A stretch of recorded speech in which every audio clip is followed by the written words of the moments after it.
Sendo assim, boa tarde a todos. Sejam bem-vindos à segunda sessão do primeiro ciclo de conversa online Cidadania Informada, Comunidade Ativa. O meu nome é Ricardo Cataluna e esta é uma iniciativa conjunta da Pastoral do Ensino Superior de Beja e do Europe Direct Baixo Alentejo e que conta com o atual como Media Partner. Recordamos que este ciclo de conversas pretende ser uma forma de estimular o debate sobre temas da atualidade, procurando promover a cidadania ativa e informada. Vamos então dar início a esta segunda sessão, que será moderada por mim, e na qual contaremos com a presença de dois excelentes convidados, que passo desde já a apresentar. Temos a presença de José Manuel Nobre Correia, mediólogo e politólogo, foi assistente e professor em Informação e Comunicação em Bruxelas e atualmente também é cronista do Público. E contamos ainda com a presença de António Marujo, jornalista e diretor do jornal online Sete Margens. Este painel debruçar-se-á sobre o tema Comunicação Social e o Espaço Mediático, como conhecemos o mundo. Aproveito para saudar todos aqueles que nos estão a acompanhar e informo que teremos um período de perguntas e respostas, sendo que poderão colocar as vossas questões nas caixas de comentários dos posts. Sendo assim, e sem mais demora, começo por saudar e agradecer a presença dos nossos convidados e começo por me dirigir ao professor Nobre Correia. Professor, muito boa tarde.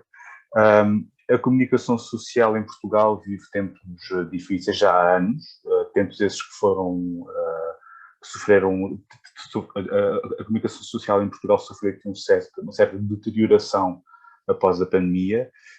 São cada vez mais os casos de jornalistas que vivem numa situação de precariedade, as redações vão diminuindo em experiência e também em recursos humanos, as receitas publicitárias baixaram, o espaço mediático está cada vez mais fechado e congestionado. O senhor, numa entrevista que deu recentemente ao Gerador, disse, e passo a citar, o sistema mediático português está globalmente atrasado em relação ao resto da Europa, e deixo-me fim de citação. Perante este cenário, que eu lhe pergunto é se acha que estão reunidas as condições para termos a comunicação social que precisamos de ter, ou seja, se temos as condições para termos uma comunicação social que permita aos cidadãos exercer uma cidadania consciente e informada. Faça favor. Eu vou ser um pouco mais radical do que aquilo que disse na sua introdução. Portugal sempre teve um sistema mediático ultra subdesenvolvido e as pessoas em Portugal não têm consciência disso, porque um dos dramas de Portugal, como eu digo, tem um aspecto formidável, a meteorologia, o mar, etc, etc, mas um dos dramas é que de um lado há peixes e não há grande conversa a ter com eles, do outro lado há espanhóis e há uma certa desconfiança em relação à arrogância espanhola e, portanto, Portugal sempre viveu um bocado cortado do resto da Europa. É menos verdade hoje, graças precisamente às novas tecnologias, em que, de facto, uma pessoa pode ser assinante de jornais europeus ou mesmo de outros países, como pode ouvir rádios, como pode ver televisões de outros países, mas não era o caso antes. E, finalmente, o hábito de praticar médias estrangeiros é relativamente rara e as pessoas viveram sempre no interior desse sistema português. Ora, o problema é o seguinte, a imprensa em Portugal sempre foi extremamente tardia em relação à imprensa no resto da Europa. Quer os primeiros mensais, quer os primeiros semanais, quer os primeiros diários, foram sempre mais tardios, e quando eu digo mais tardios é por vezes um século mais tarde do que boa parte dos países da Europa, e foi sempre uma imprensa com pouca tiragem. Eu faz-me sorrir quando vejo, nomeadamente no Facebook, e quando ouço em conversa e tal, antes do 25 de Abril toda a gente lia um jornal. Bom, toda a gente lia um jornal diário. Bom, que diário? Quando eu vejo que, por exemplo, os principais diários portugueses no fim do século XIX, princípio do século XX, que eram o Século e o Diário de Notícias, tinham tiragens de 80, 70 mil exemplares, quando a França, que era então o principal, o país onde havia os maiores diários no mundo, que era os 4 primeiros diários em Paris faziam 4 milhões de exemplares. E quando vamos a um país como a Bélgica, que tem uma população relativamente equivalente à de Portugal, mas com 2 grandes handicaps em relação a Portugal, é que de facto não só é uma população partilhada linguisticamente, concretamente a população francófona é 40% da população, numa população de 10 milhões de habitantes, mas por outro lado não tem uma língua própria a Bélgica. Portanto, quer dizer que os francófonos podem muito bem decidir ler a imprensa francesa, ouvir a rádio francesa, ver as televisões francesas, e a mesma coisa com a gente do Norte, pode muito bem decidir ver e praticar os médios vindo dos Países Baixos. Ora, Portugal tem uma língua própria. Ninguém é leitor em número significativo, ninguém é leitor todos os dias de diários espanhóis, de rádios ou de televisões espanholas, por exemplo. Ora, no fim do século XIX, princípio do século XX, na Bélgica francófona, havia diários de 200 e 300 mil exemplares, em relação, para uma população, portanto, menos de metade da portuguesa, e, portanto, com os números que eu citei para o século e para o Diário de Notícias. Isto foi verdade ao longo da história, e continua a ser verdade hoje. Quando vemos os jornais portugueses, quando vemos as tiragens de jornais como o I, como o Diário de Notícias, quando vemos as tiragens mesmo de jornais como o Público, de que eu não sou cronista regular, sou cronista pontual. Quando se vê este tipo de situações, quer dizer, hoje os números da APCT, da Associação Portuguesa de Controlo de Tiragens, quando se vê números do Público, 12 mil exemplares de venda em banca, isto é absolutamente inacreditável.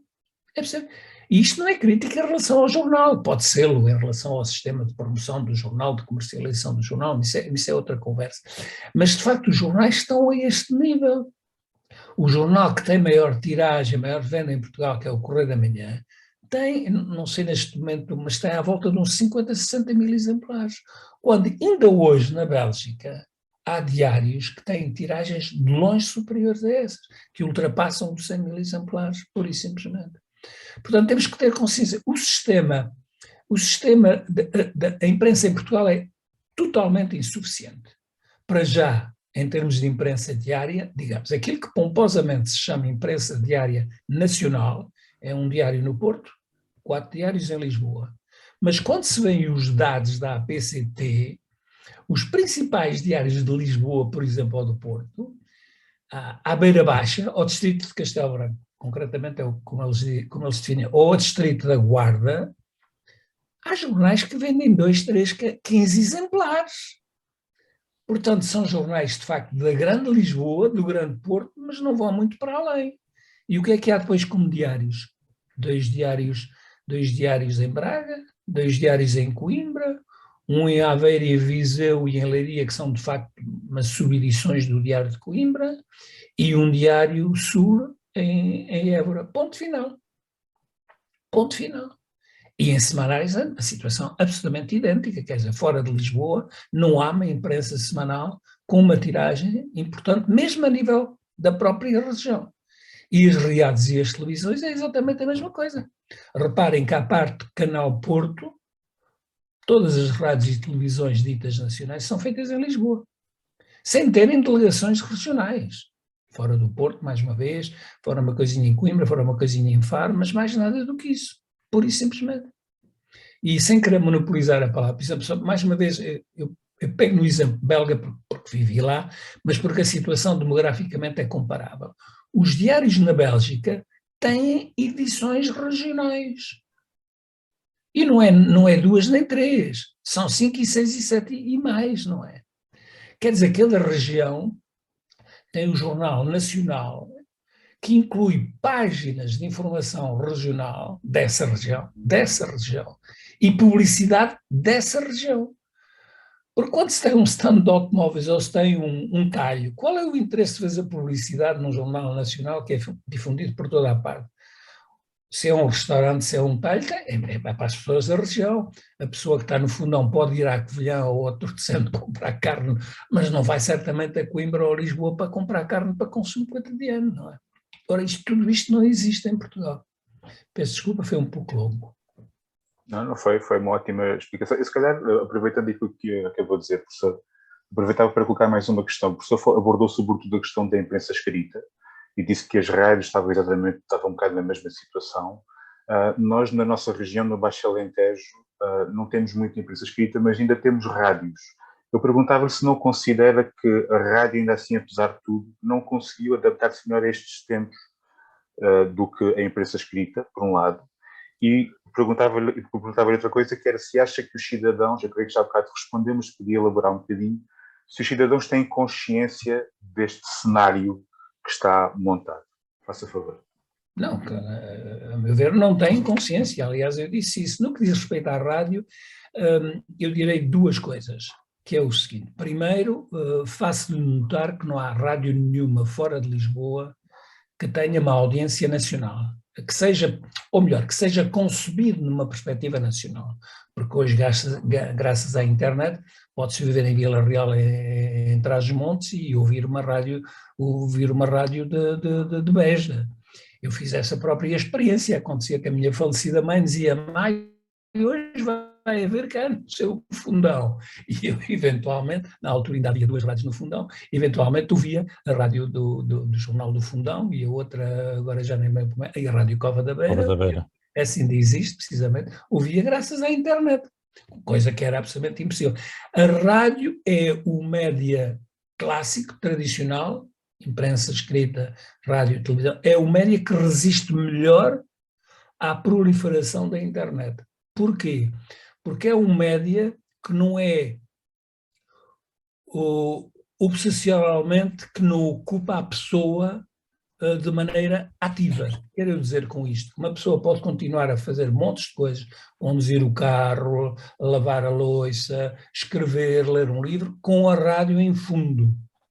Quando a televisão exige, apesar de tudo, que se olhe para as imagens, e quando a imprensa exige também que uma pessoa esteja, em princípio, sentada em qualquer lado e que esteja a ler. Portanto, é dos médias tradicionais, é aquele que resiste melhor à concorrência da internet.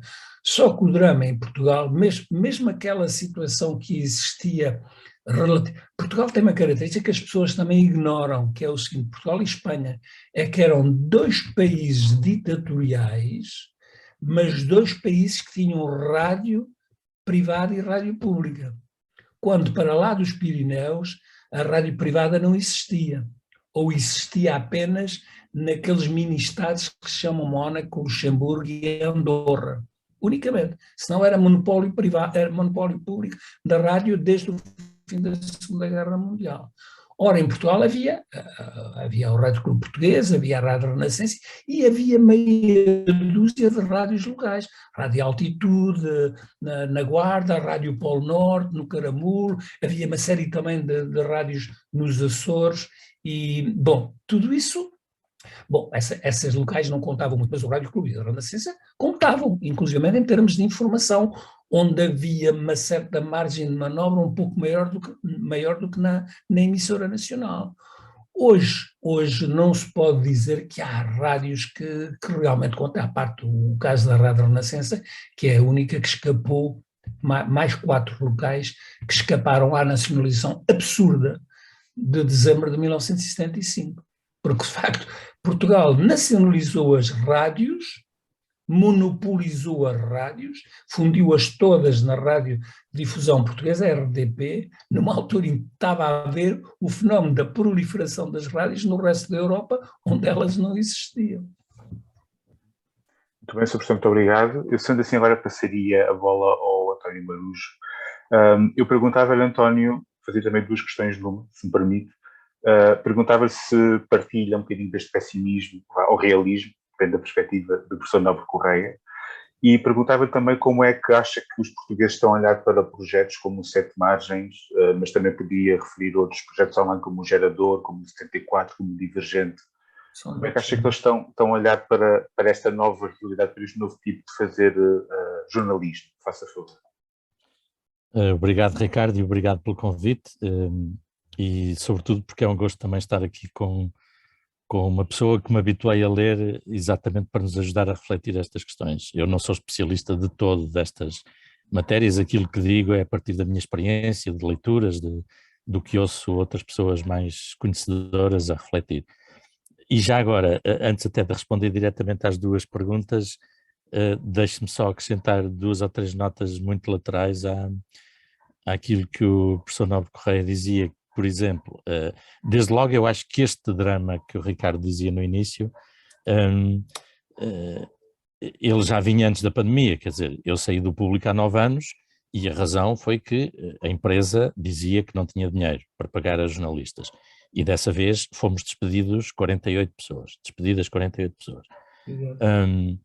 Mas, por exemplo, aquele exemplo da Bélgica, das edições regionais, eu lembro-me de há uma data de anos, já foi há muitos, é certo, eu fui a Santiago de Compostela fazer um trabalho e recordo-me de ter comprado a Voz da Galiza, La Voz da Galícia, que tinha 14 edições diferentes nessa altura. Possivelmente hoje o quadro é outro. E se bem me lembro, 140.000 exemplares. Por aí, sim, por aí. E está bem que as edições diferentes eram assim, basicamente era 1 ou 2 páginas lá dentro, com o noticiário local da cidade, Lugo, Vigo, Santiago, Corunha, etc. E depois uma foto diferente na capa, ou um título diferente na capa. O que é facto é que havia trabalho e matéria para fazerem essas edições. Obviamente, como o exemplo que dava é exemplar, passa a repetição da palavra, desse ponto de vista, que é, obviamente, se eu for de Vigo, não vou anunciar na edição de Santiago. Se eu tiver um pequeno estabelecimento, uma pequena coisa que me interessa anunciar, enfim.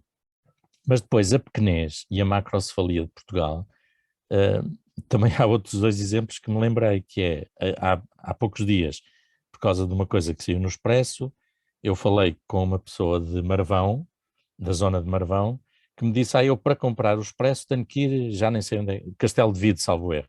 Quer dizer, estamos a falar de Marvão, que é sede de concelho. Mas isto acontece com muitos outros sítios pelo país fora, e mesmo com os supostos diários nacionais, porque a distribuição não chega, não é? Não, mesmo para sítios como Aveiro, eu recordo-me de uma vez em que o meu irmão me telefonou porque a um sábado tinha percorrido uma série de quiosques, uma dezena de quiosques, e no fim da manhã de sábado já não havia público. Porquê? Porque os jornais não mandam cópias suficientes para determinados sítios. A macrocefalia, de que os exemplos que foram dados também é reveladora, ou são reveladores, não está só no Estado. A macrocefalia que nós, enquanto jornalistas, inclusivamente criticamos, ou enquanto cidadãos, a macrocefalia está nas nossas cabeças, porque de facto aquilo que o José Nobre Correia dizia é muito importante. O problema é que os jornais, quando olham para a realidade do país, não olham de facto para a realidade do país. Os jornais, os jornalistas neste caso, olham para a realidade de Lisboa, do Porto e muito pouco mais. Porque mesmo estes centros regionais que existem na RTP. O resto é a SIC, a TVI, o Correio da Manhã, têm correspondentes que fazem. Eu lembro-me de uma vez de um correspondente de um dos canais de televisão privados que está no Alentejo me ter dito que ele cobria uma área que vai praticamente do sul da Beira Interior, portanto, Covilhã, Fundão, por ali, até praticamente ao Algarve. Portanto, isto é só 1/3 do país, não é? Mas quando acontecia alguma coisa, ele contava-me isto, quando acontecia alguma coisa que era algures fora de Lisboa, ali para o Alentejo, telefonavam-lhe da redação de Lisboa, mesmo que ele estivesse a 200 e tal quilómetros e que fosse mais perto ir de Lisboa ao sítio acompanhar aquele acontecimento. Bom, são só exemplos para dizer, de facto, para confirmar alguns destes problemas que nós temos em Portugal. Pessimismo ou realismo? Pois, eu acho que hoje o realismo é mesmo este pessimismo, quer dizer, quando Portugal tem 4 ou 5 jornais e 2 deles não contam praticamente, quer dizer, são tiragens baixíssimas, ridículas. Eu chego a dizer que eu no Sete Margens tenho textos mais lidos hoje do que um jornal supostamente nacional como o I. Obviamente, eu estou a falar de um texto e o I tem 40, 50, 70 notícias lá dentro, mas não podemos incluir no número de jornais nacionais um jornal que tem 3 ou 4 mil cópias, 3 ou 4 mil exemplares por dia. E que não é distribuído fora de 2 ou 3 centros, não é? Fora de meia dúzia de grandes centros. Portanto, e depois dentro do jornalismo, isso é que me importava dizer, dentro do jornalismo, o panorama de facto é preocupante. Quando eu estive no Público 23 anos, mas enfim, conheço muita gente de várias redações e converso muito com outros camaradas meus e um dos dramas é que os grandes problemas repetem-se por todas as empresas. E o que é que nós temos hoje? Temos um corpo de direção dos vários meios de comunicação e um corpo de edição, portanto, diretores e editores, que são pessoas,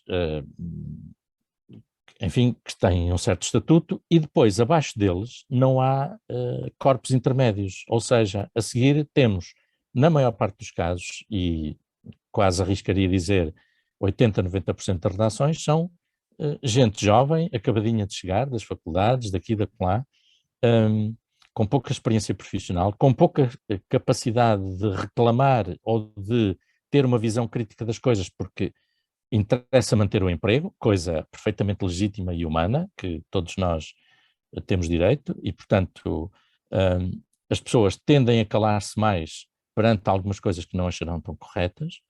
Eu assisti a coisas dessas e contaram muitas histórias dessas. E isto porque interessa às empresas, e aqui passo para um outro nível, manter este grau de, digamos, de remuneração, porque é um grau que obviamente implica menos despesa, não é? É mais fácil pagar a 5 ou 6 ou 10 jovens jornalistas acabados de chegar à profissão do que pagar a 3 ou 4 séniores que já têm traquejo, que já têm memória, porque a memória é essencial no jornalismo também. E que têm experiência, que têm capacidade crítica, digamos, que a própria experiência e a idade foram dando, o que não quer dizer que não haja jovens com essas capacidades todas. Portanto, eu não estou a pôr a questão em termos das pessoas, estou a pôr em questão em termos do que se passa nas empresas e nas redações. E isto é um drama, porque, de facto, quando, na hora de decidir determinados temas, decidir que abordagem se faz dos assuntos, nós escolhemos primeiro os da nossa bolha, não é? Seja a bolha que existia antes do 25 de Abril, como o professor Nobre Correia dizia, que éramos um país isolado, onde não chegavam notícias, onde quem assinava determinadas revistas era perseguido ou vigiado, pelo menos. Seja agora a nossa bolha mediática, que é a nossa rede do Facebook ou do Instagram ou do TikTok, que é a nossa rede de amigos. Eu lembro-me, por exemplo, de um colega meu do Público que insistia muito nesta ideia, ou melhor, na pergunta: mas quantos de nós é que andamos de transportes públicos? Porque, parecendo que não, os transportes públicos são um sítio onde nós percebemos alguma parte da realidade. Obviamente, nós, com o ritmo que acabamos por ter, é muito mais fácil pegar no carro, ir para o emprego de carro, vir de carro. Eu sempre oscilei entre os dois, até por razões práticas e de localização das redações onde trabalhei, etc. Mas só um pormenor como esse pode-nos dar ideia da importância que é o viver ou não viver em determinada bolha mediática. E realmente, na escolha dos temas, que são decisivos para, por exemplo, captar leitores, claro que isso funciona. Se eu tiver um jornal onde a vida das pessoas não transparece e onde apresentamos apenas questões que às vezes não passam de fediveres, mesmo a nível da política, quer dizer, quantas notícias há do âmbito político ou económico que são fediveres, que são comentários sobre o comentário que já outro tinha comentado. Portanto, isto não me interessa, isto não são coisas que importam. E isto falamos dos jornais, mas falamos das televisões e falamos das rádios. Eu costumo ouvir uma rádio depois vou variando de vez em quando, mas é frequentíssimo eu ouvir noticiários dessa rádio, vamos imaginar, hoje é terça-feira, por exemplo, numa quarta ou numa quinta, a abrirem com declarações de treinadores de equipas de futebol, a dizer qual é a sua perspectiva para o jogo do dia seguinte ou de 2 dias depois. O que é que adianta um treinador estar a dizer que vai respeitar o adversário, que vai dar o seu melhor? Quer dizer, notícia seria se o treinador dissesse: eu não vou respeitar o adversário, a minha equipa não vai dar o melhor, não vamos jogar para ganhar. De resto, são absolutas banalidades e fazemos disto jornalismo. Portanto, o problema não está só no país, não está só na macrocefalia, não está só no atraso que é evidentíssimo que Portugal tem, o problema está também nas cabeças dos jornalistas e, desde logo, no poder de quem manda. Rapidamente, que já estou a falar também há tempo demais, para responder muito sucintamente como é que os portugueses olham para o Sete Margens ou para o Divergente, ou qual foi o outro exemplo que o Ricardo deu? Eu tinha falado do 74, o gerador. Sim, há vários gerador, por aí fora, há vários exemplos de jornalismo digital, digamos, vocacionado para determinados nichos, vamos dizer assim. O Sete Margens é uma experiência fragilíssima, eu as outras conheço como leitor, enquanto leitor de algumas coisas, que vou lá ver, alguns desses exemplos que foram citados. O Sete Margens é uma experiência fragilíssima, que existe, lá está, porque a questão religiosa deixou de ter lugar nos grandes média em Portugal. Quase nunca teve, vamos ser verdadeiros, de um modo sistemático. Eu no público acompanhei a informação religiosa, eu não gosto de dizer que sou especialista disso, nem gosto de dizer que era informação da Igreja Católica, porque era mais vasto o meu trabalho, não era só o catolicismo.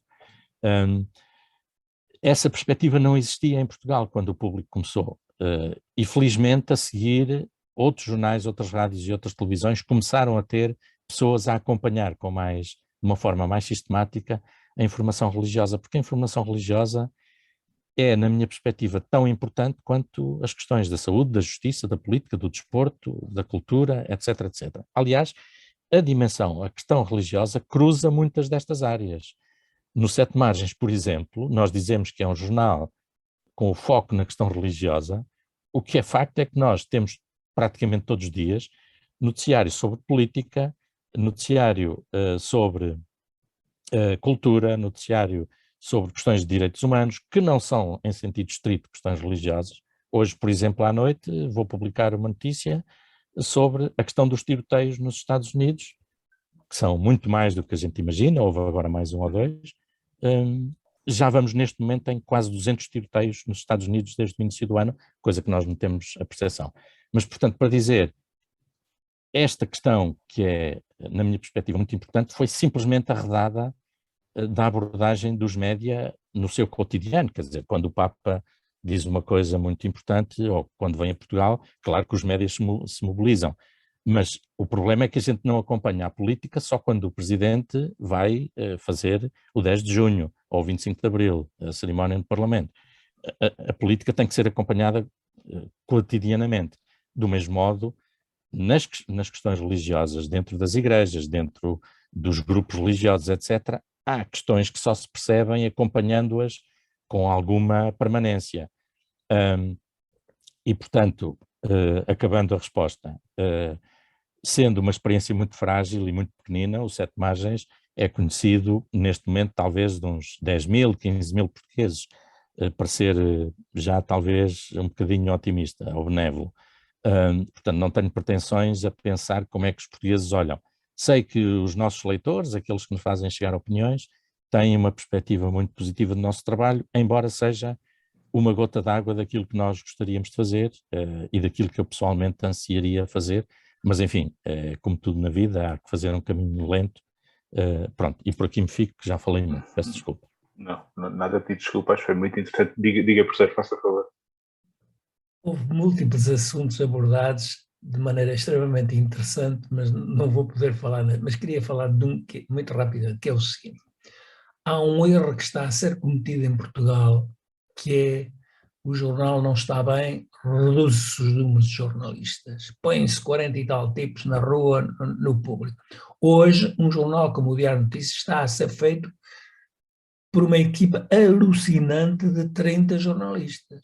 Bom, um jornal como Le Monde tem atualmente 520 jornalistas.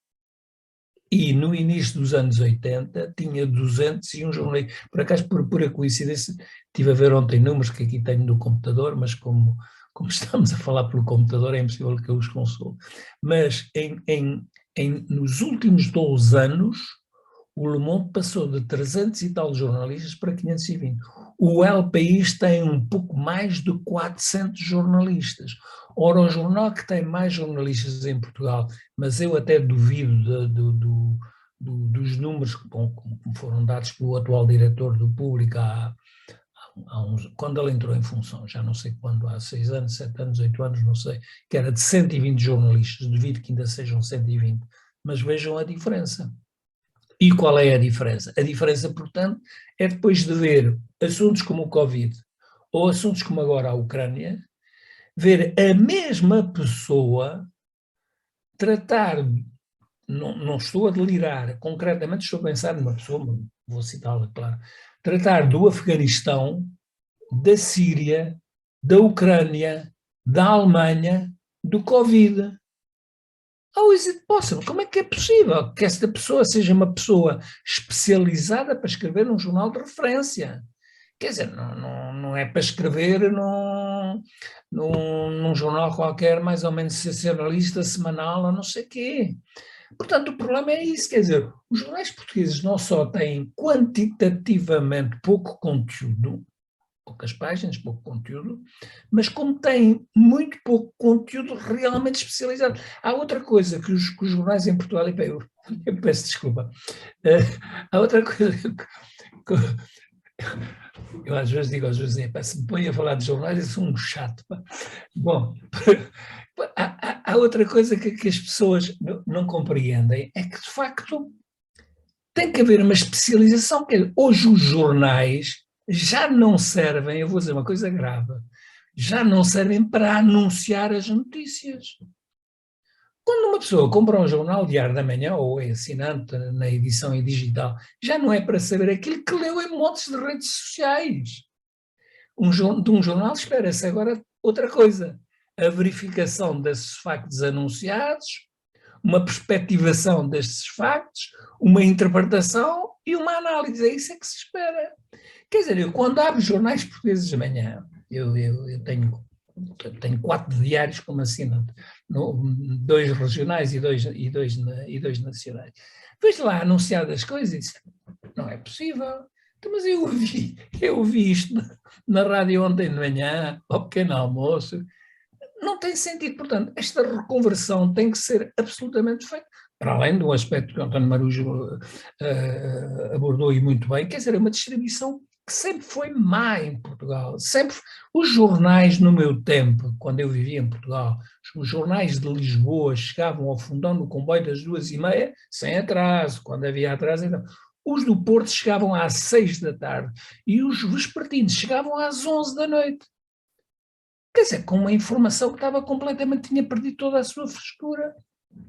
E hoje eu tenho experiência no Fundão, em Coimbra, em Queluz, tenho essa experiência, se bem que eu tenho deixado de ir a Queluz, mas bom, às 10 da manhã, no caso de Queluz, ali na loja dos jornais, ao lado da estação, por exemplo, às 10 da manhã, 11 da manhã, já não há público, já não há expresso.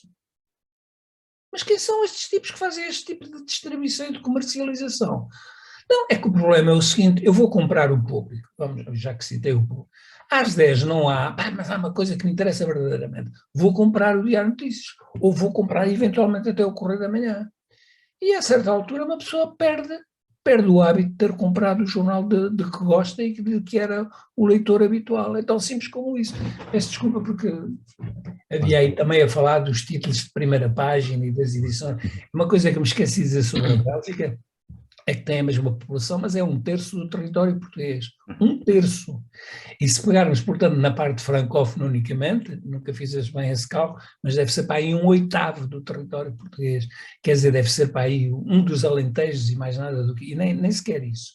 Bom, e apesar disso, os jornais têm 6, 7, 8 edições regionais. O problema é esse.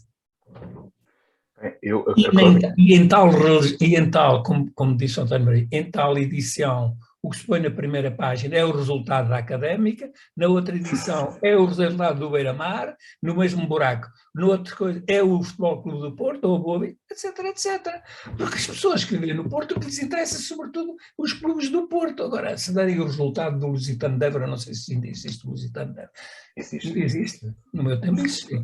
Querem lá saber os tipos do Porto e vice-versa, então. Quer dizer, os tipos de Évora querem saber o resultado do Lusitano de Évora e não do Boa Vista ou do Beira-Mar. Então, se calhar, partindo deste ponto, desta visão realista ou pessimista, como queiram chamar, como é que nós podemos inverter isto? Parece-me ser ponto de ser na sociedade portuguesa que é importante nós termos uma comunicação social forte e que haja escrutínio do poder, etc. Agora, como é que se pode inverter isto? É apenas uma questão de... peço desculpa, é uma pergunta muito complexa, mas como é que se inverte isto? É apenas uma questão de investimento financeiro? Terá também a ver com questões deontológicas ou linhas editoriais? Como é que nós podemos, enquanto sociedade, enquanto cidadãos, inverter isto? Não só os jornalistas, mas também os cidadãos. Como é que os cidadãos podem participar de forma que tenhamos, então, uma comunicação social, um jornalismo mais ativos e mais projetos?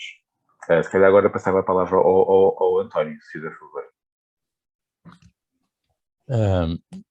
Se calhar há estratégias que têm que ser concomitantes, quer dizer, tem que haver estratégias da parte das empresas de comunicação, das empresas de média, tem que haver estratégias públicas, tem que haver estratégias do sistema de ensino, de educação para os média, de sensibilização para a importância de ler jornais, de ouvir rádio, de ver televisão, naquilo que tem de informação, não é? Não só do entretenimento. Eu recordo-me há uma data de anos de ter havido um anúncio do Inatel, portanto uma fundação estatal, que era uma coisa do género era um anúncio dirigido a férias para idosos, para pessoas mais velhas. Então o anúncio era uma coisa do género: largue o gato, deixe o gato e o jornal e vá para férias não sei onde. Este anúncio, num país que já lê imensos jornais, não é? Portanto, atrevia-se a convidar as pessoas, alguns até sabemos que há idosos que leem jornais, que é uma forma de passar o tempo também, e portanto este anúncio de uma instituição pública convidava os idosos a ir de férias largando o gato e o jornal. E o gato, coitadinho, também teria direito a ser acompanhado, não é? Não. Portanto, o anúncio era todo ele um absurdo. E depois nós podemos perguntar como é que é possível que num país como o nosso, que apesar de tudo somos 10 milhões, 7, 8 milhões de pessoas já com capacidade para ler, com capacidade crítica, etc., como é que um livro normal tira 1000 exemplares? E esses 1000, metade da edição fica no armazém. Já estou a ser otimista. Muito otimista. Pois. Não é possível, não é? Não é possível. Não é possível sabermos que os editores, pronto, e porque o universo aí é semelhante, que os editores tenham essa angústia permanente de se um livro vai vender ou não o suficiente para se pagar. Pronto, e passando isto para o campo dos média, o drama é semelhante. Portanto, quando hoje se instalou a ditadura dos cliques,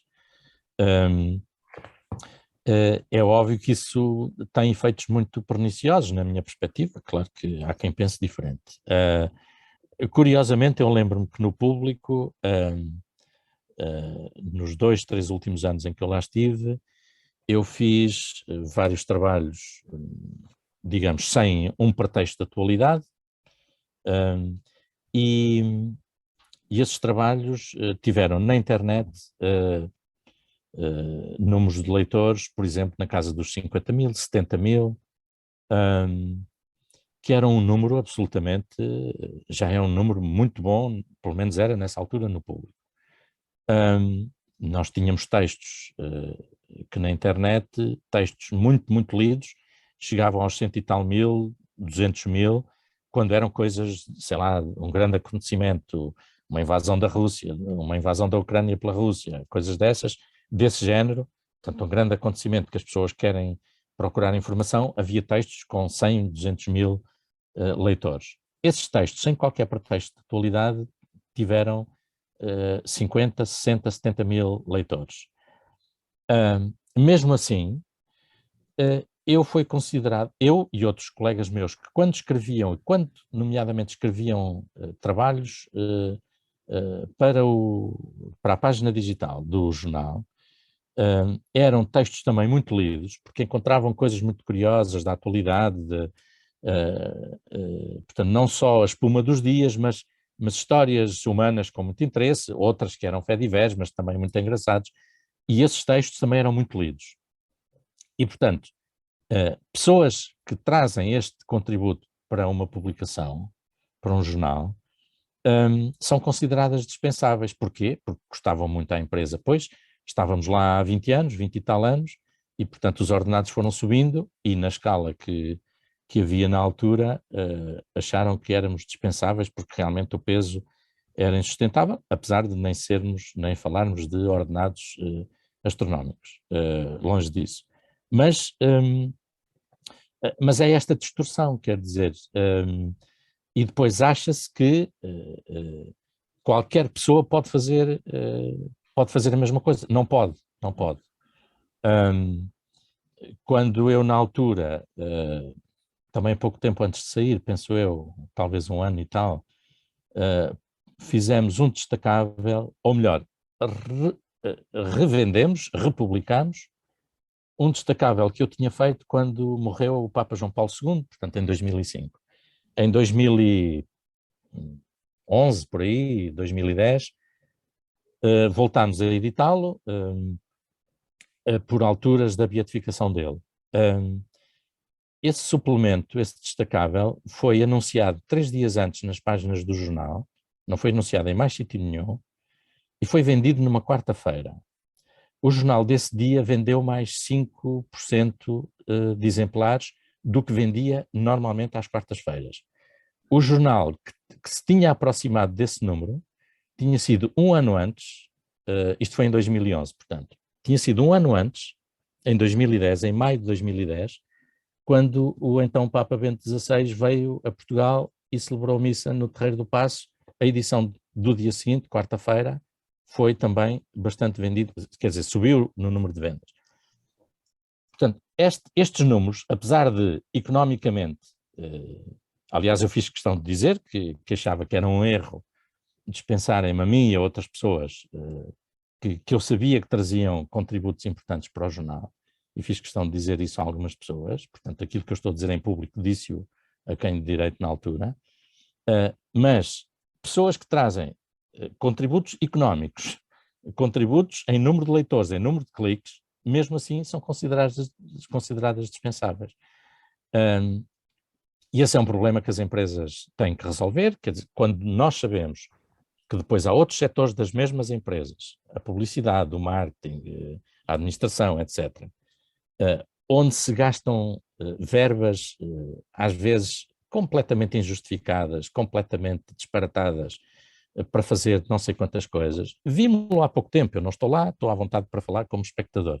A inauguração da CNN em Portugal foi um show-off de estrelas, de não sei quantas coisas, enfim, eu vi um bocadito e foi o suficiente.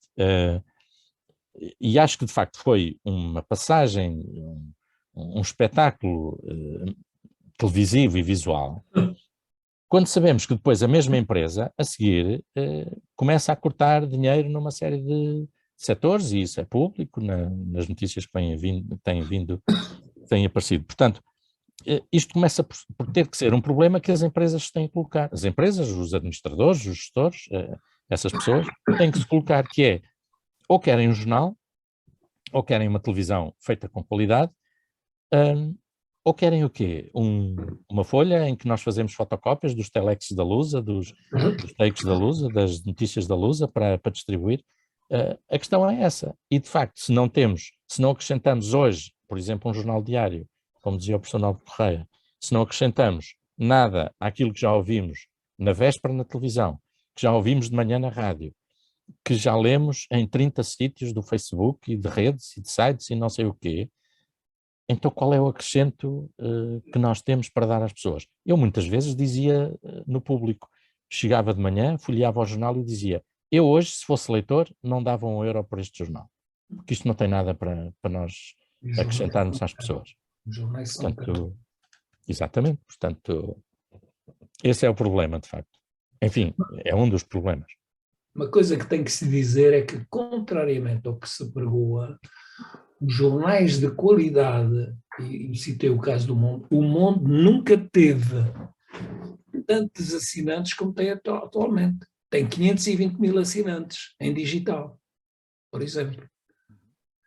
Tem que saber isso, quer dizer, hoje, por exemplo, no New York Times, as receitas vêm antes do mais dos leitores e dos assinantes, e não é da publicidade. Tem que saber esse género de coisas. E em Portugal continua a funcionar segundo o antigo esquema.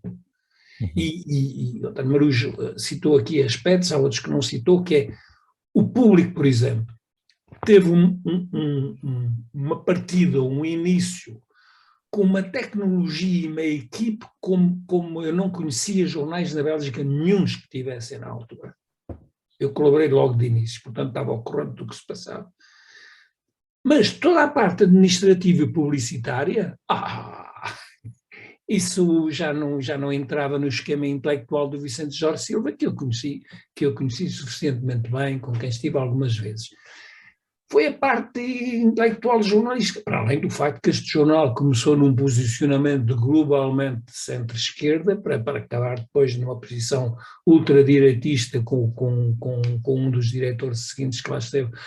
Isto também é importante, um jornal precisa ter uma coluna vertebral, eu tenho que me identificar a este jornal.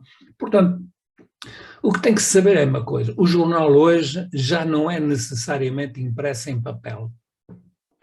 Foi impresso em pergaminho, em velino, em papel de trapos, em papel de madeira. O suporte evoluiu através da história. Hoje, antes do mais, é em digital. E eu gosto do papel, mas eu estou muito contente porque, por exemplo, o Le Monde era um jornal que eu comprava em Portugal, desde cá estou, 2 dias depois, e agora recebo no próprio momento às 11h30 em Portugal, a meio-dia 30 em Paris, quando ele sai para a rua, que é um vespertino. Ou mesmo, quer dizer, estou em ponto de igualdade com o tipo que está em Paris ou que está não sei aonde, quando não era o caso ontem. Isto é um dado importantíssimo, não é? Para além que os jornais em Portugal são caros. Eu lembro-me de uma história, vou-te contar uma história muito rapidamente. Quando ainda não havia internet e não sei o quê, o Expresso chegava a Bruxelas. Chegava a Bruxelas sábado à tarde. Bom, já. Depois durante anos e anos e anos não chegaram. E custava 200 francos belgas. Muito bem, eu até escrevi ao Dr. Balsemão, com quem tive vários contatos, os jornais do mesmo género, que se chamavam Sunday Times, que se chamavam Die Zeit alemão e tal, bom, em formato jornal, semanal, de fim de semana e tal, custavam entre 80 e 120 francos belgas. E o Expresso custava 200. Os jornais em Portugal são caros e ainda mais caros para o conteúdo que têm. Um problema que nunca foi resolvido em Portugal é o problema dos assinantes em papel. Era esse assinante do Expresso em papel para se receber na segunda-feira? O problema é esse. Quer dizer, na Bélgica, quando eu lá cheguei já, os jornais eram postos por toda a parte do país à venda logo às 6, 7 da manhã e recebia-se na caixa do correio logo de manhã. Havia portadores que levavam o jornal à caixa do correio. E a caixa do correio não quer dizer 10 ou 11 horas, quer dizer quando uma pessoa está ainda a fazer a toalete e a tomar o pequeno almoço antes de ir para o emprego. Este problema em Portugal nunca foi resolvido. Se pusessem o jornal, isto é significa, pusessem o jornal na caixa do correio, pois os vizinhos roubavam. Pois, que de facto os meus vizinhos não me roubavam o jornal, o que é duplamente significativo, não é? Porque, bom, podiam-se contar coisas sobre esse assunto, não é? Sobre o civismo e a relação com os outros. Eu estou convencido que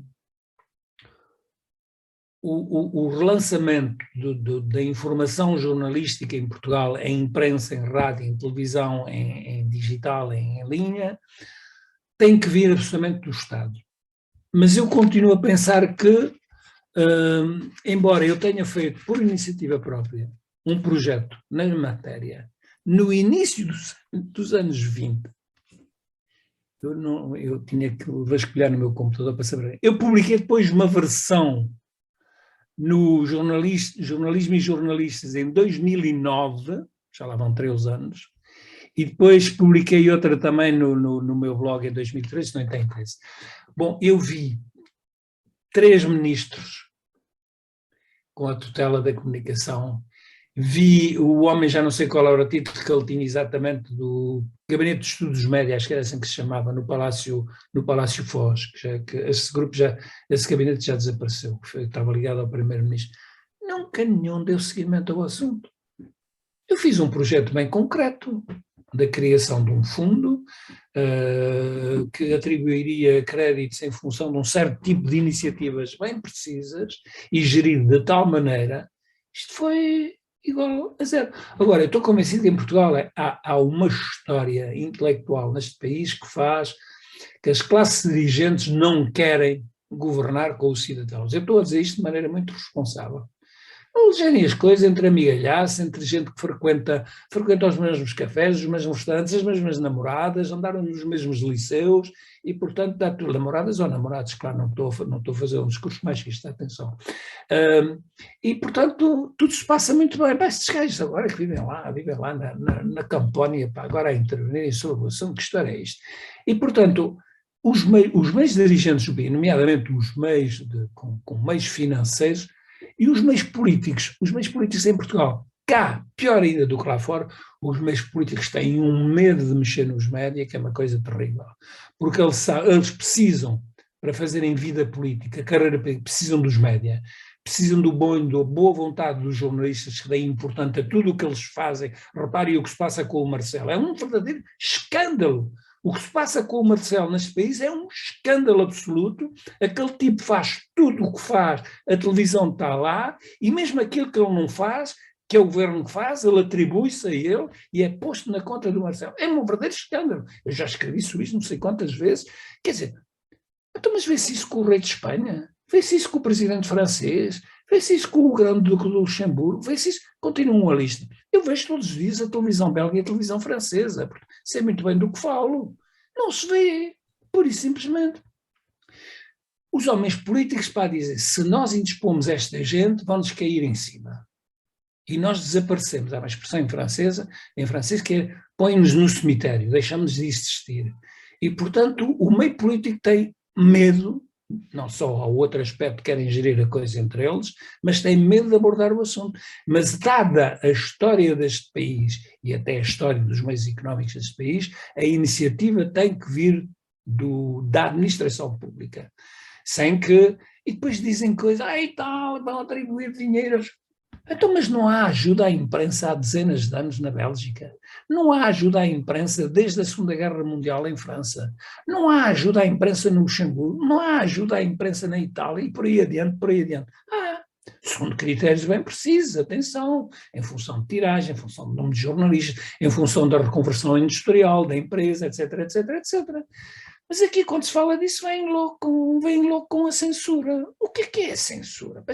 Eu tive artigo censurado quando vivia em Portugal. E depois até tive artigo censurado. Sabe lá o que é a censura, esta gente? Confundem censura com critérios editoriais. Houve um ministro que telefonou para um jornal para dizer não sei o que, censura. Não, o problema é saber depois como é que o jornalista ou o diretor do jornal reagiu. Eu não acho nada arma. Agora, claro, se o ministro telefona para insultar, para ameaçar, isso é outra coisa. Mas se ele telefona para dar uma informação ou para dizer que não foi bem assim, foi de outra maneira, depois é o problema do jornalista de verificar as coisas e de fazer a coisa em função, e não em função do telefonema que recebeu. Bom, já falei uma vez mais. Tudo bem, Sr. Professor. Bem, nós já estamos quase com uma hora de conversa, está sendo muito interessante. Eu perguntava às minhas colegas da Pastoral do Ensino Superior de Beja se há alguma questão também queiram colocar, ou se alguém colocou alguma questão através dos nossos posts que avançassem agora, se quisessem.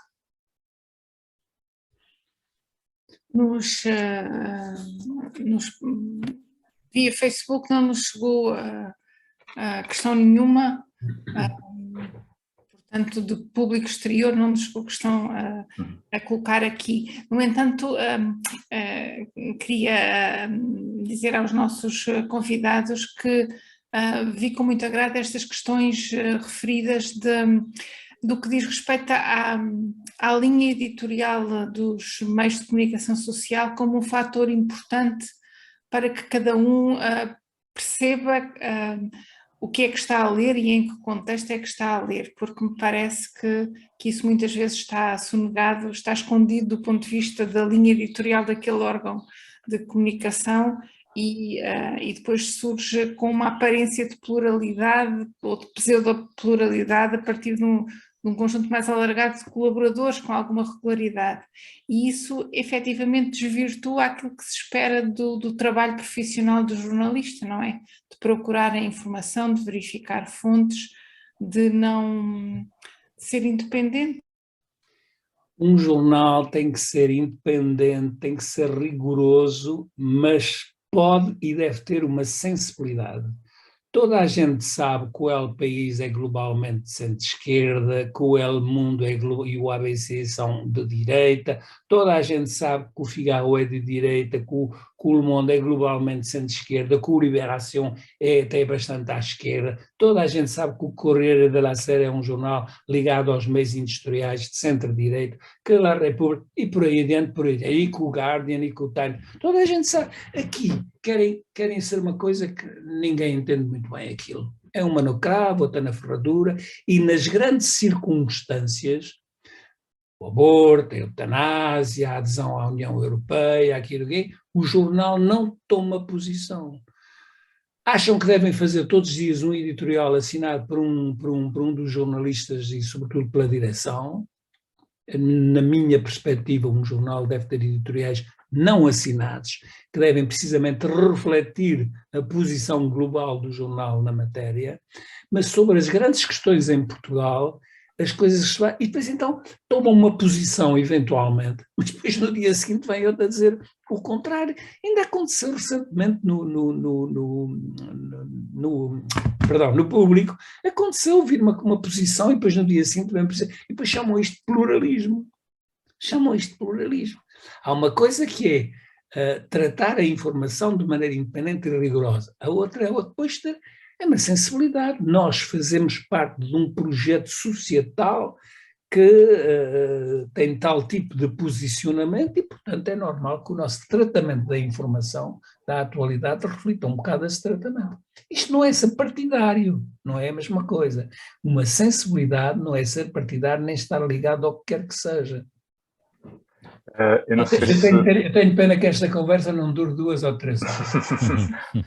podemos programar para outra ocasião, mas acho que sim, que tem pano para mangas.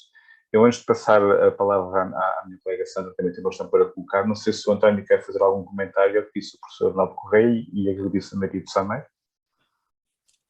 Posso só acrescentar o seguinte, por exemplo, já agora sobre a questão do pluralismo e a questão... Bem, eu não quero fechar a conversa só no público e nos exemplos do público, mas obviamente como trabalhei lá há 20 e tal anos, também é o que vem à cabeça muitas vezes. Mas, por exemplo, esta questão agora colocada sobre os editoriais é muito pertinente porque aí também há uma outra diferença em relação a vários jornais europeus. É que enquanto o El País ou o Monde ou outros jornais têm um gabinete editorial que discute as questões e a seguir alguém escreve o texto, mas refletindo exatamente esse processo de conversa e de debate. E o diretor revê a versão E o final. diretor revê, exatamente. Nós aqui, lá está, outra vez por falta de meios, pela dimensão do país, etc., nunca nenhuma redação teve isso.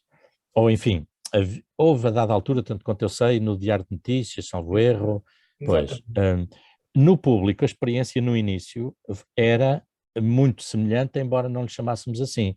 É que havia um processo de reflexão, pelo menos entre os diretores, entre os membros da direção, às vezes até mais alargado a outras pessoas da redação. Eu lembro-me, por exemplo, de os diretores me virem perguntar algumas coisas sobre determinadas questões que eu estava a tratar no âmbito religioso, para eles escreverem o editorial. Portanto, havia ali um processo de reflexão e de conversa.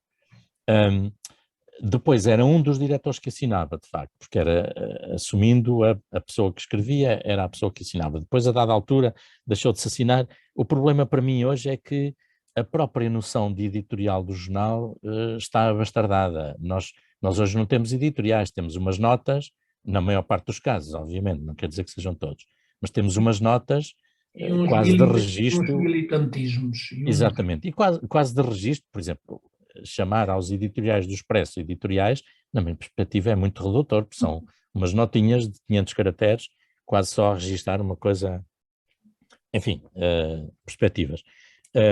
Mas já agora, já que estamos aqui convocados por uma estrutura católica também, eu penso que em termos de Igreja Católica em Portugal também há um caminho a fazer. Desde logo, por exemplo, em relação ao que falávamos atrás, na questão da responsabilidade e da sensibilização, vamos dizer assim, para o consumo dos média, para a educação para os média, para sabermos que estamos a ser enganados por determinada notícia na televisão, pela forma como a notícia se constrói. Portanto, o percebermos os mecanismos de construção da notícia e os mecanismos que pode haver de controlo, de mentira, de deturpação da verdade, etc. Da verdade, do rigor, da honestidade da informação. Perceber esses mecanismos é importante. E aí, quer a imprensa católica, quer a Igreja no seu conjunto, tem muito caminho para percorrer. Tendo eu a experiência destes 30 e tal anos que levo na profissão, olho para o panorama do que se passa hoje na Igreja e tirando mudanças, eu não queria ser ofensivo, mas mudanças da aparência, dos meios usados, etc., há uma mentalidade que subsiste de uma profunda reserva em relação ao jornalismo e aos jornalistas e em relação ao nosso trabalho. Obviamente temos muita gente que percebe lindamente o que é o papel de um jornalista, mas a mentalidade que predomina ainda é uma mentalidade de muita desconfiança, de muita reserva em relação ao nosso trabalho e aos jornalistas como tal. E depois há um papel também, digamos assim, do outro lado, que é exatamente de educar as pessoas para a leitura de jornais, para o consumo de informação, para a leitura de livros, já agora, que falei nisso há bocado também. Lá está, quer dizer, quando sabemos que temos 4.000 e tal padres no país, mais umas largas 20.000, perto disso, salvo erro, de freiras religiosas, mais milhares e milhares de catequistas, dezenas de milhares de catequistas pelo país fora, que estão a transmitir conhecimentos, e quando sabemos que os livros dedicados a essas matérias também não vendem 1.000 exemplares, também fica mais de metade da edição no armazém, obviamente que há aqui um grande trabalho para fazer. Eu não concebo que uma pessoa que tem responsabilidades dentro da Igreja não tenha uma biblioteca pelo menos razoável de coisas para se informar e para se formar nessas áreas. Portanto, a questão da educação e da sensibilização para essas áreas, eu acho que é muito importante, e aí cabe um papel importante também às estruturas da Igreja. Como é que isso se faz? Pois, o problema é que quando falamos de pessoas, falamos sempre de um mundo que não é perfeito, não é? Nem o nosso mundo é perfeito, nem nós somos perfeitos. E, portanto, isto vai lá com com trabalho permanente de sensibilização, de massacrarmos a cabeça uns dos outros, a dizer o que é importante fazer-se, com um trabalho que não pode desistir, porque nós estamos a ver que hoje, e acabo com esta ideia, hoje é importante defender os média, defender a comunicação social, defender o jornalismo, porque estamos cada vez mais a enfrentar perigos enormes. Eu pelo menos acabei por me desviar bastante da questão das notícias falsas e todo esse universo, mas não é só as notícias falsas, é tudo aquilo que estamos a viver que potencia discursos demagógicos, populistas, que eu não sei como é que se controlam, de facto não sei, não sou adepto da censura, mas eu não sei se vivesse em 1933, se aceitaria umas eleições que levaram Hitler ao poder e se aceitaria que o jogo democrático permitisse roubar-nos a democracia e provocar a guerra que ele provocou. Portanto, há aqui riscos muito graves que nós temos todos que ponderar enquanto sociedades. E o alerta para o papel importante e positivo do jornalismo nessa área é fundamental. E já agora, para terminar, digamos, depois das questões todas mais críticas que eu pus em relação ao jornalismo atual, é importante eu dizer que o jornalismo continua a ser a minha casa. Se não fosse eu, não continuaria a ser jornalista, porque acredito, de facto, que o jornalismo pode ser, ou melhor, é um instrumento decisivo para a construção de sociedades mais justas, mais fraternas, mais democráticas, mais abertas, e que é hoje um instrumento fundamental para a nossa vida em sociedade e, portanto, sem ele nós não podemos viver.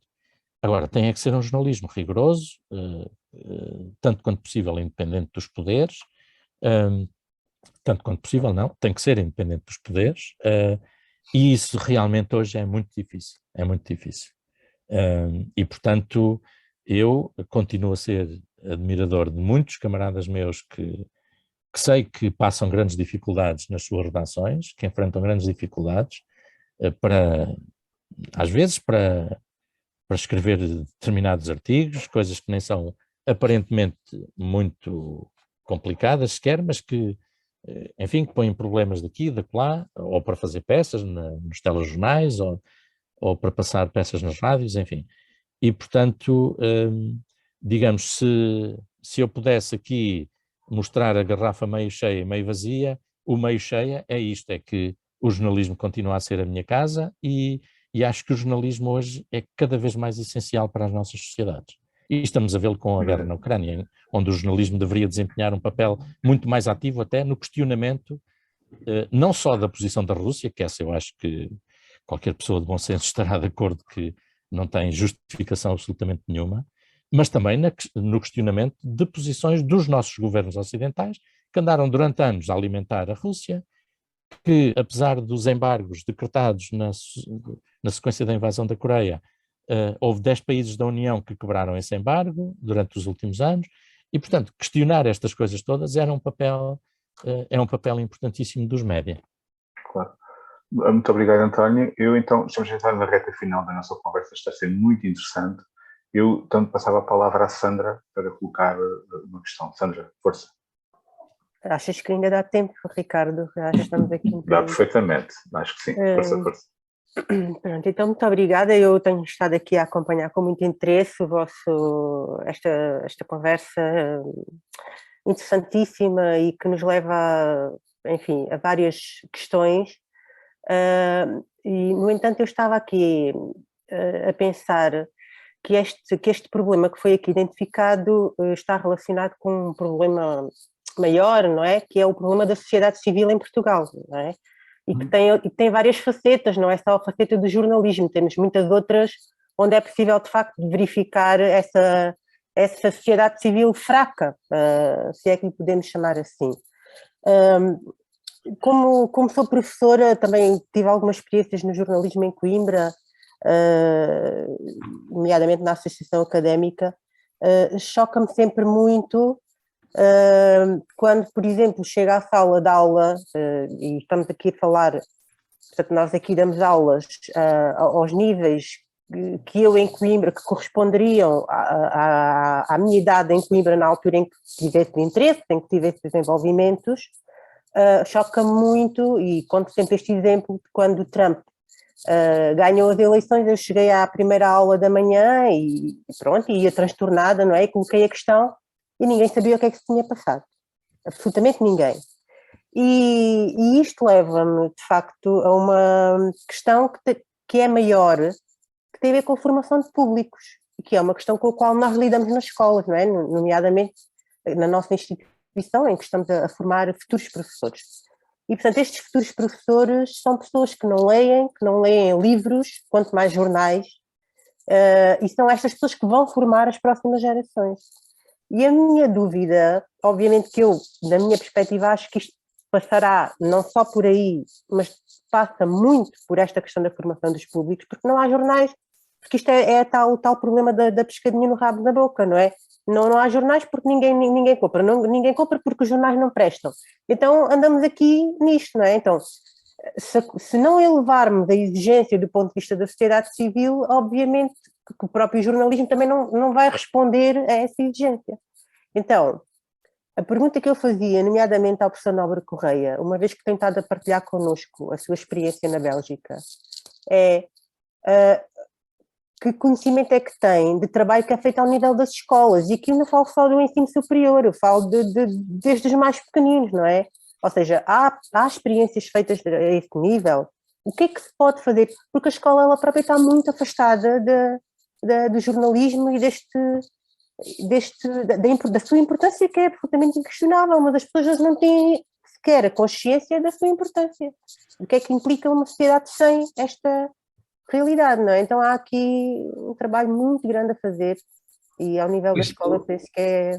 O que se faz nessa matéria nas escolas da Bélgica sou incapaz de lhe falar de maneira muito concreta.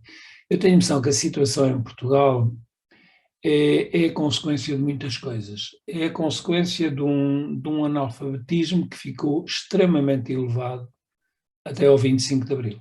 Uhum. De dezenas de porcento, há números que dizem 30%, 40%, não sei o quê. Quer dizer, não esquecer que antes do 25 de Abril, até pouco antes do 25 de Abril, as pessoas tinham a 4ª classe. E eu conheço gente que depois da 4ª classe deixou de ler o que quer que seja e de escrever o que quer que seja e tinham perdido o uso da escrita, sabiam assinar o nome e mais não sei o quê. Bom, não esquecer também, antes mesmo disso, agora vou dizer qualquer coisa, espero que o diretor das 7 Margens não sobressalto, a responsabilidade da Igreja Católica no analfabetismo da Europa Católica, da Europa do Sul. Não esquecer que, enquanto no mundo protestante, logo na origem, a Bíblia e os textos sagrados foram traduzidos nas línguas da região, vernáculas, e que inclusivamente o povo de Deus tinha que se ler a Bíblia e os textos sagrados, tinha uma ligação direta com Deus. No mundo católico havia o padre que fazia, e há o padre que faz intermediário entre o mundo católico e Deus, entre o povo de Deus e Deus, e entre Deus e o povo de Deus. Conclusão: enquanto no mundo protestante a alfabetização há 300 anos, havia populações na Escandinávia e no norte da Alemanha que era totalmente alfabetizada, há 300 anos. No mundo católico, os documentos continuaram a ser em latim, até a Vaticano II. Portanto, tinha que ser o padre que de facto intervinha, porque o povo não só era analfabeto, mas que ainda por cima não conhecia o latim para poder praticar de facto, ou então raciocinar, dizia aquelas coisas que se diziam na missa em latim que eram aprendidas de maneira puramente fonética, não é? Sem saber muitas vezes o que aquilo queria dizer. Bom, portanto, é um problema que se vê em Portugal, em Espanha e na Itália. Depois da Segunda Guerra Mundial, estes 3 países tinham uma taxa de analfabetismo elevadíssima. Os 3 países. Agora, depois houve situações diferentes. Por exemplo, no caso da Alemanha, é interessante saber que no caso da Alemanha, da Itália, perdão, houve muito rapidamente na televisão pública, não é mais troppo tarde, que era uma emissão que alfabetizou maciçamente as pessoas e que levou as pessoas até a fazerem nível de estudo mais elevados do que o simples ensino primário, por exemplo, coisa que não foi feita em Portugal. O caso da França era um bocado diferente, embora da influência cultural católica, porque houve as luzes, houve toda a tradição laica em França que fez que a França era um bocado diferente. Mas é, por exemplo, interessante em matéria de imprensa, de ver, via-se antes, claramente, antes da internet, isso era muito claro, a maneira como a Europa estava cortada entre o mundo católico e o mundo protestante, e que as vendas de jornais eram de longe superiores no Norte em relação ao Sul. Os dados mais recentes, por exemplo, na Noruega vendem-se 8,5 vezes mais jornais do que em Portugal em relação a uma população ao número 100. Ok? Vendem-se muito mais jornais. E outra coisa que havia era, de facto, esta tradição do jornal levado a casa por portadores, logo de manhã, miúdos antes de irem para a escola, tipos reformados disto e daquilo que faziam, apesar de tudo, a distribuição do jornal. E a tradição, por exemplo, da assinatura dos jornais era muito mais e é muito mais fortíssima nos países da tradição protestante que nos países do mundo católico. E vê-se quando se vai Itália, Alemanha, França, Bélgica, toda aquela que separa estes dois mundos, isso é evidente. Por outro lado, Portugal, e isso, tradição católica, o analfabetismo, por outro lado, foi sempre um país muito rapidamente centralizado, é um velho país, e, portanto, a situação formidável em matéria de... Eu acho que um dos melhores modelos é o modelo alemão. Mas a Alemanha e a Itália foram unificadas no fim do século XIX. Eram condados, eram ducados, eram principados, etc., etc., e, portanto, havia toda uma tradição cultural e jornalística em todos esses micro-estados, diferentes estados. Em Portugal, não. Em Portugal, muito rapidamente, isto passou da capital lá de cima de Guimarães para Coimbra, para Lisboa, e pronto, não se fala mais no assunto, o resto é paisagem, não é? E o mundo político e intelectual e cultural interiorizou esta dimensão. Eu acho que o António Mariucci falou-nos a isso de maneira muito clara. Há uma interiorização na cabeça das pessoas. Por exemplo, em Portugal disse muitas vezes, então quando é que vem a Lisboa? Um tipo fala com um colega e diz, quando é que vem a Lisboa? E eu digo, porque é que não é você que vem a Coimbra ou que vem ao Fundão? E às vezes até é gracinha, é o Fundão que até há 6. Não, tem que ser os outros que têm que ir. Tudo isto está interiorizado. E isto reflete-se, evidentemente, também na vida jornalística, é evidentíssimo. Porque quando o António Mariucci já há bocado disse, apesar de tudo, há os delegados e tal da RTP, mas há delegados sem meios. Porque uma das coisas que me choca, por exemplo, agora com a Ucrânia, mandam para lá uns enviados especiais. Mandam lá para enviados especiais com que equipes? E depois falam da varanda do hotel e da porta do hotel e da rua onde não se passa nada e até se vê as pessoas a passear atrás deles e mais não sei o quê. Isso é absolutamente inacreditável. Quando se vê a televisão francesa, um dos enviados especiais são praticamente todas mulheres, 7 equipas. No outro dia eu contei, havia 23 pessoas do primeiro canal da televisão pública francesa, havia 23 pessoas que estavam na Ucrânia, mas com tipos que estão na câmara, com tipos que estão no som e que depois que fazem montagem, que vão lá, etc, etc. Quer dizer, estes meios também têm que existir. É muito bom ter um correspondente na Covilhã, da RDP, mas depois tem alguém que se ocupe do som, alguém que se ocupe de imagem, alguém que vai filmar e depois é que vai montar a imagem. Não tem. E depois então o que se vê é, está aqui o chefe dos bombeiros, está aqui o presidente da junta e mais não sei o quê, a menina e o menino mostram a carinha deles. Na televisão francesa, no outro dia, durante todo o jornal, não só passa-se a semana inteira que não se fala de futebol, para vir mais uma vez ao assunto que falou, não há um título de futebol, muito menos treinadores a dizerem baboseiras, não é? Mas não se vê a cara de um jornalista, a não ser o apresentador do telejornal. Aquilo que eles fazem aqui vai-se ali, a qualquer assunto, é a menininha e o menininho que se mostram, porque geralmente, como disse, são gente não, mostram-se ele, e depois estendem o micro ao presidente da Câmara, ao presidente da Junta, aos chefes dos bombeiros, ao tipo da GNR, não sei o quê, e não se vê nada. Ora, a televisão é ver sobretudo. Desculpem lá. Não tem problema nenhum. Nós já passámos largamente o nosso tempo. Isso é sua, porque é o chefe. Obviamente. Posso só acrescentar duas notas, Ricardo? Não, com certeza, com muito... certeza. Eu ia já passar, e se calhar nós vamos ter de acabar, mas eu dava a palavra final ao António, está bem? Para complementar aquilo que o José... É a propósito disto e a propósito da sociedade civil, que eu acho que a Sandra colocou muito bem a questão. E, de facto, eu penso que não há receitas. Eu creio que a receita é quem é sensível às questões tem o dever e a responsabilidade de insistir nelas. Seja sobre a importância da leitura, do consumo da informação, do desenvolvimento de uma capacidade crítica, ou, por exemplo, agora, estou a pensar também em uma questão a que eu sou muito sensível neste momento, a questão da invasão do inglês, da colonização, que estamos a deixar que se faça e a assumir que se faça por via do inglês. Eu acho que como é que se diz, a permeabilidade das línguas e a interpenetração das línguas é uma coisa histórica e sempre aconteceu e não vai deixar de acontecer. Isso é uma coisa. Outra coisa é universidades que passam a ter os seus nomes em inglês, cursos.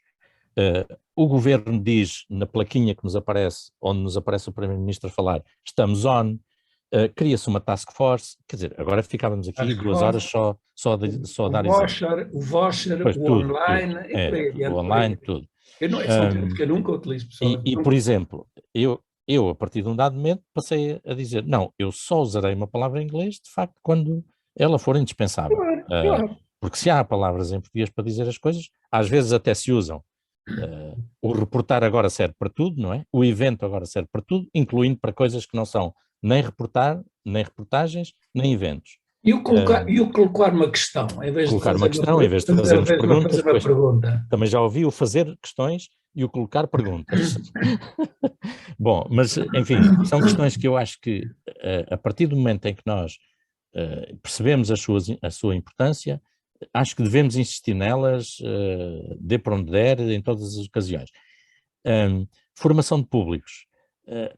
Há uma coisa que, apesar de tudo, é uma experiência que tem crescido um bocadinho em Portugal, tanto quanto eu percebo, que é a dos clubes de leitura.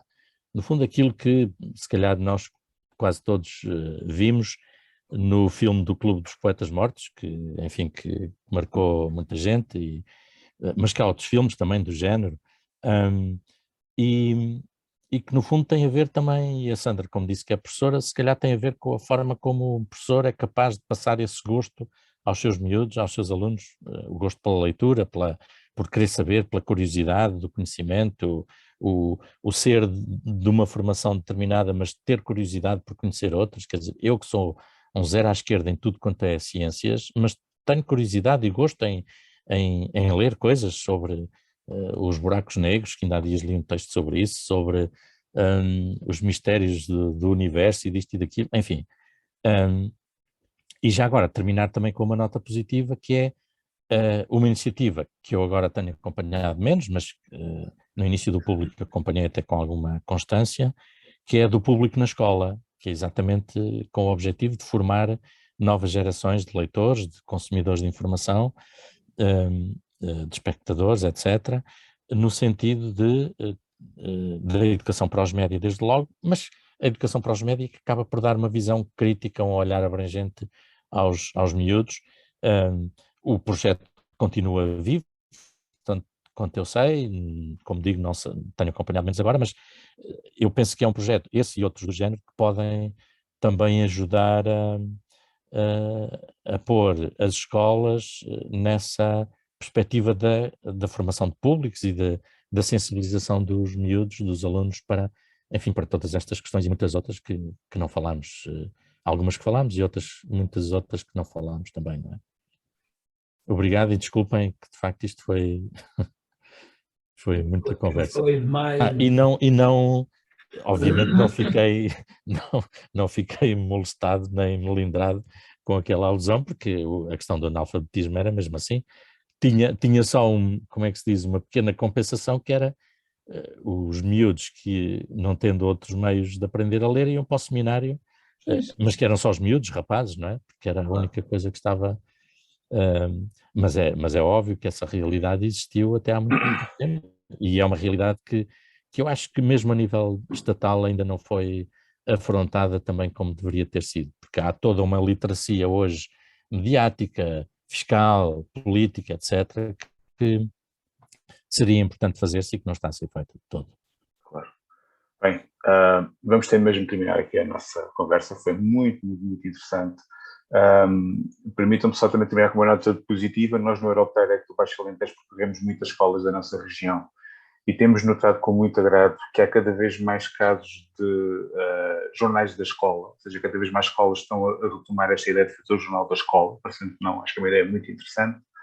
E convidar todos aqueles que nos estão a acompanhar que assinem jornais, que ouçam rádio, vejam televisão, que apoiem projetos como o Sete Margens. Bem, meus senhores, foi um gosto. Muito obrigado a todos aqueles que nos acompanharam ao longo destas 2 sessões. Recordo que elas ficarão disponíveis não só no Facebook, mas também no canal de YouTube da Pastoral do Ensino Superior de Beja. Queremos também agradecer muito ao Atual por ser o nosso media partner, naquele que foi, acreditamos, um serviço público. Um agradecimento muito especial também à Pastoral, nomeadamente à Maria do Sameiro e à Sandra Dias, que foi quem lançou este desafio. É importante haver na nossa comunidade quem sinta esta inquietação e que procure estimular a participação informada de todos. E, por último, um agradecimento especial aos membros do nosso painel de hoje e também aos do primeiro painel pela partilha e pela disponibilidade. Esta iniciativa regressará, ainda não sabemos quando, mas regressará, pelo que convidamos todos a estarem atentos às nossas redes sociais e irem acompanhando as novidades. Desejo-vos um bom resto de dia e saudações para todos. Muito obrigado. E viva o Alentejo. E viva o Alentejo. Muito obrigado. Muito obrigado. Eu não conheço Beja, mas algum dia. Obrigada, boa tarde. Então vá, as nossas desculpas fomos, ou pelo menos as minhas desculpas fomos demasiado falador.